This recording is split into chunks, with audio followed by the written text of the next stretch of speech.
morning, everyone. Happy day after Thanksgiving, or as some people call it, Black Friday. I don't really like that phrase. I don't see any real reason to go bonkers over shopping, but that's just me. If you've been out shopping, if you're one of those 3 a.m.ers, you're probably back and ready for a nap. So I hope you will give these 15 minutes to this conversation and then go about the rest of your day. Some of you know that we had guests on from, I've had guests on from long ago in my life, from very recently in my life, and some guests have crossed over from other areas. So this is a woman who I first met because of Daily Dose. So please join me in welcoming to the screen my new friend, Jean McCarthy. Let me get her up. Hi, Jean. Hello, birthday girl. Thank you. It has been fun to turn my one day of birth into a pretty extensive, long celebration. I will say that. That's nice. I like that. Yeah, well, I think why not celebrate getting older? There are only two options, and I think this is the better of the two. So that's how that works out. Yeah. And I think milestones need to be recognized and celebrated. And this is, I think we've pushed away from age for so long that I love that we're finally at a stage where we're really beginning to embrace it in a new way. So it's good. Me too. And in part, I'm sure that's because 50 is no longer seen as sort of the beginning of the slow, quick descent toward death. 50, you could live another 40 really, really vibrant years. That's a long time. Yeah, right. That's a little daunting, isn't it? Yes, it is. I don't really love to think about that because it does feel crazy to think 40 years. I don't know. It kind of bends your brain no matter how you think about it. Yeah. So, Jean, tell me, let's go right to our questions because I know you're going to have really beautiful answers. What are one or two of the most important lessons that you learned in the first 50 years that have served you well in 50 and beyond? So you had me thinking about this ahead of time. And somebody recently on another podcast that I do had said that she sees her strengths and weaknesses as two sides of the same coin, right? So some of the things that are serving me well in my later years, I'm 55 now, are actually things I would say probably weren't strengths or good lessons in my younger years. So I think I spent a good part of my life being quite a chameleon, that ability to, I think you as an actor probably can do this too, learning how to walk into a room and take the temperature of the room and then blend into it, right? So I'm the youngest of 3 girls, and so I was kind of born keeping up. Everybody else knew how to ride a bike, how to write their names, how to read. So I always felt like I've got to keep up, and I've got to not, I don't want to be noticed for not keeping up. So that, I think, taught me that skill of like really having high emotional intelligence, of noticing what's going on and then slipping into it and keeping up. The problem with doing that, it's a strength, it's an ability that I have, but I was always abandoning myself. So now at this later stage of life, what I'm learning to do is that question of, well, wait a minute, maybe I don't need to change myself to fit in here. Maybe it's okay to walk in and be me and see how that works in this room.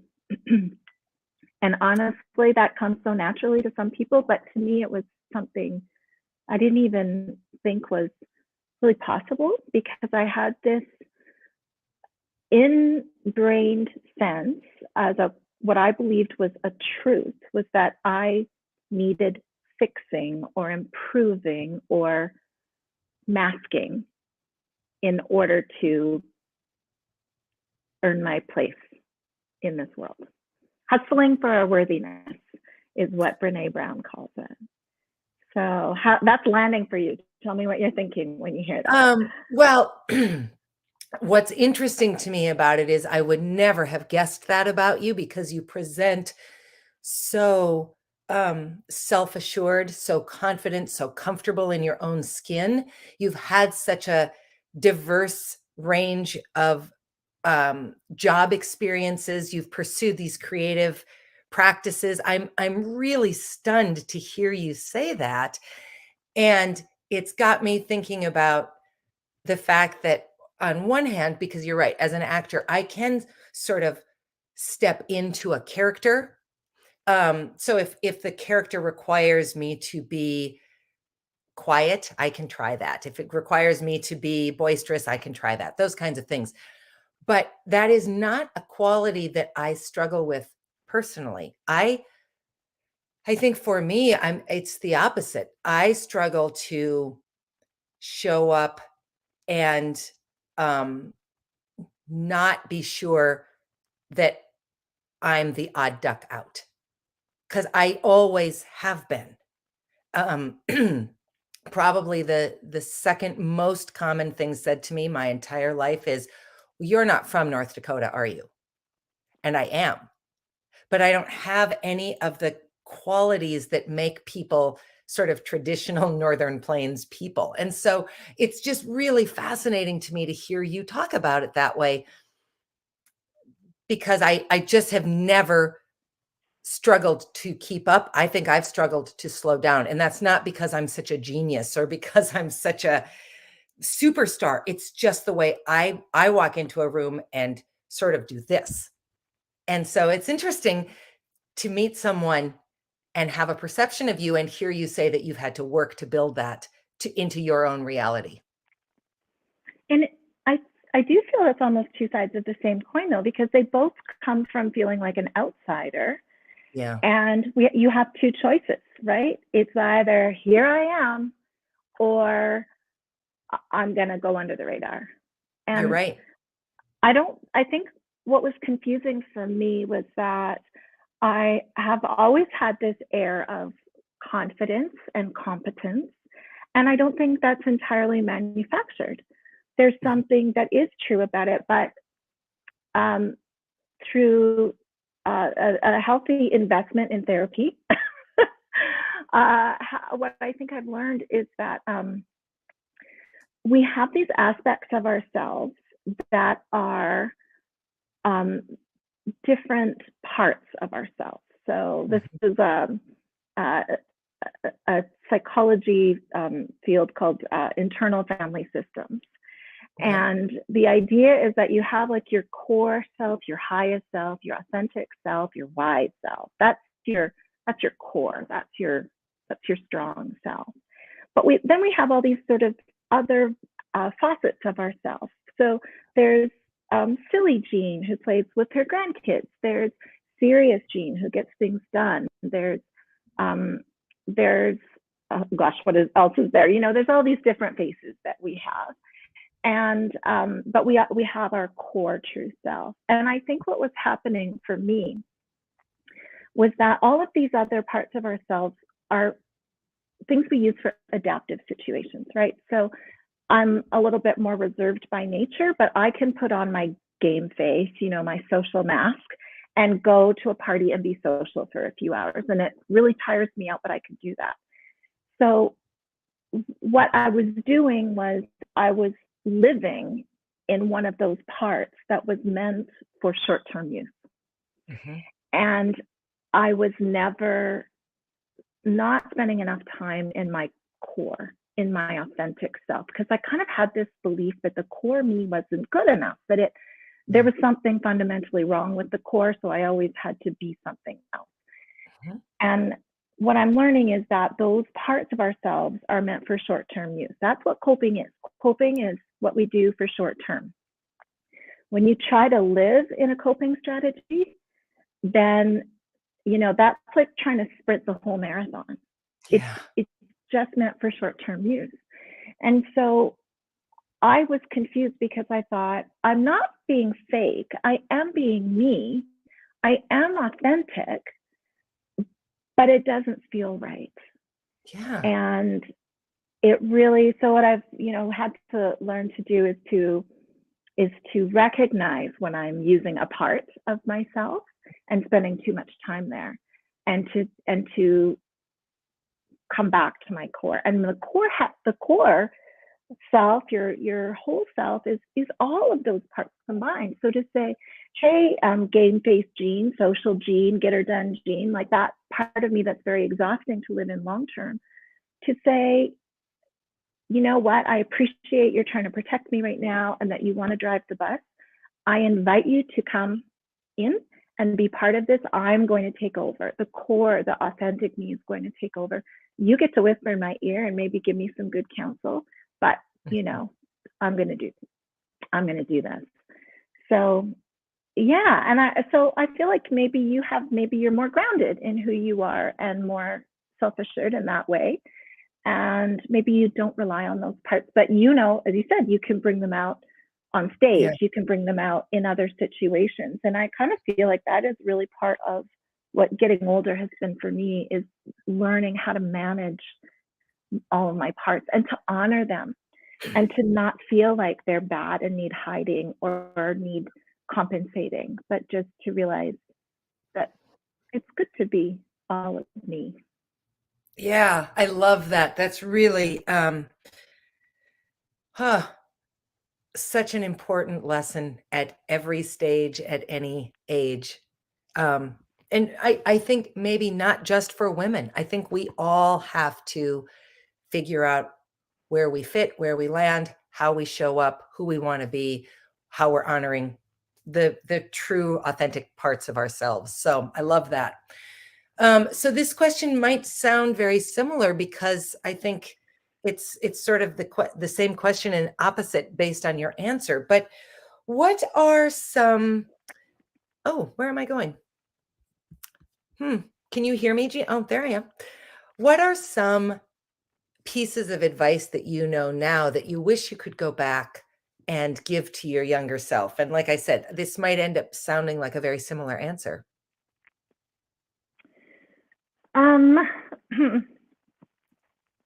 Okay, it's suddenly emotional. I cried doing a pre-record today. It's okay.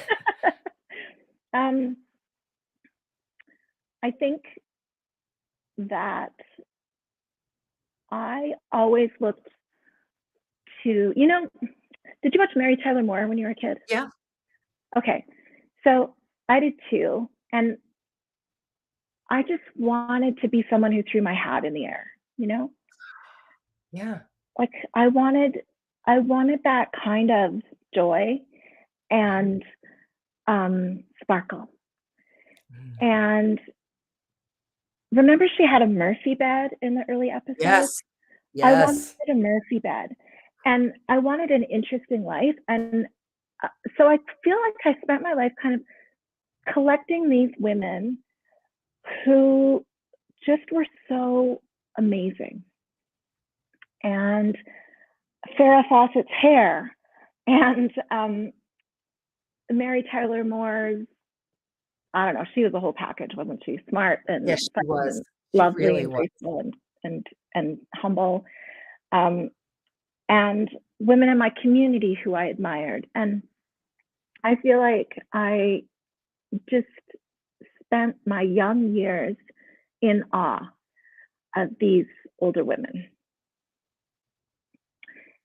And I think that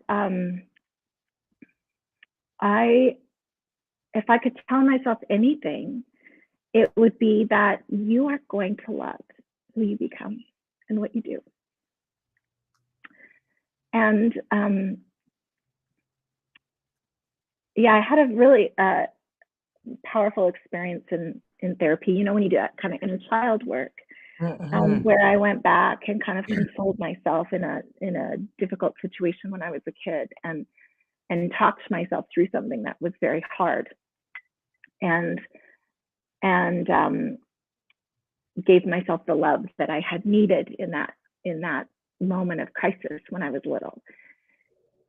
And was surprised myself by telling her, you know, you're going to ski, you're going to travel the world, you're going to write books, you know, you're going to talk to interesting people on a stream. You're going to have an interesting life, and you're actually going to be like one of these women who you look up to, that'll be you one day.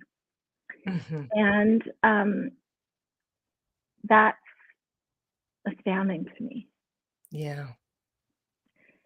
And I think that it's, as I get older now, and I'm realizing that I'm not just playing a role, and I'm not just play acting at being a kind of woman that I admired when I was younger, but that I really am authentically all of that. And that it's not an imposter role or an imposter situation, that I can be really who I am and still be someone that I admire. I'm not pretending someone that I admire. What a beautiful lesson and gift. I love that. Thank you for sharing that. Because it's true, we can spend a lot of our lives really hating who we are. And that doesn't change who you are. So you may as well learn to love who you are and appreciate it, warts and all, because it's the only you really have. It's hard to change your core. Yeah. Okay, last question for you, Jean. This has been as fantastic a conversation as I knew it would be. What has been the most or some of the most joyful aspects of being 50 plus? Well, I think that there's this sentiment that you become invisible as you get older. I think some women feel that, and in some ways, I think it's a reflection of that. You start to age out of being of interest to men of all ages. So you're, so for women who put a lot of stock in the male gaze, and I think we're taught to do that, that can be a real disruptor to if that's where your power comes from, that can be very difficult to see that diminish. And it's not to say that older women aren't beautiful and desirable. It's that it's human nature that younger men are interested in younger women, and that is what it is. So I think that the great thing about getting older is that younger women are looking at me the way that I looked at other women. So, and that to me is so much more interesting and fulfilling. And so I love the sisterhood and mentorship and connection across across different age groups. And I think I feel really serious about honoring that and not trying to be perfect and unattainable and aspirational, but to really, instead of thinking, oh, great, you're admiring me, you're noticing my fashionable shoes, let me tell you all about how great I am, to let that be a segue to be the person who says, you're doing great, young lady, and tell me about you, and to listen and to connect and to model connection. And I really love that. I think that's probably the best part. And I guess one more thing I would say is I got married to my high school sweetheart, and we are still married. And I remember when we got married thinking, I was 22 and thinking, I hope we have enough love to get us through our whole lifetime. As if like there was one bucket and we had to spread it really thin over the next 75 years. And what you realize is that it replenishes and grows and changes, and that we it wasn't finite, or it continues. And I think in some regards, I'm realizing that I had some of those same feelings about myself of like, I hope I can last, I hope I can spread out my energy or something over my older years. And I feel like I'm realizing that that's the same way, that it kind of fulfills from within, and we have to stay engaged and connected. And that growing as we get older is I used to think self-improvement was about what can I put on to cover up my deficiencies. And now I'm realizing that my self-improvement and my growth is actually about what can I peel back to get closer to my authenticity and build my strengths. So there's a good closing thought. That is a beautiful closing thought, and I have to put this up from my mother because I know you're delighted by her. I She love your says, mother. "You're as lovely and thoughtful as Dana says you are." Thank you. So Yeah, I'm no, your biggest she's fan. yes, that is very true. Well, Jean, this has been exactly what I knew it would be, which was thoughtful and fulfilling, and just a lot of things to reflect on around just living into who you are. And that is not the purview of only being 50 plus. That is available to everyone. Harder to achieve when you're young. You have other priorities and other aspirations perhaps, but boy, I hope anyone who's listening to this who's on the downside of it or on their working their way up to 50 and not on the other side also hears it and believes that it's possible at any age to not layer on, but peel back, to get closer to that core and to just be okay with who you are. Yeah, I love that. And thank you for sharing your birthday with all of us in this way. That's so great of you. That's a really lovely gift. Well, thank you. I appreciate that. I'm going to let you go because you're going off skiing today. So I'm going to Yeah. wish you great good luck and no broken legs, which is the opposite of being an actor, but have a fantastic time. Thanks so much for making time for me today, Jean. I just have so adored getting to know you. You as well. Take care. Take care. Everybody else, I will see you for a pre-recorded conversation tomorrow with a really special guest. So thanks for joining us. See you then.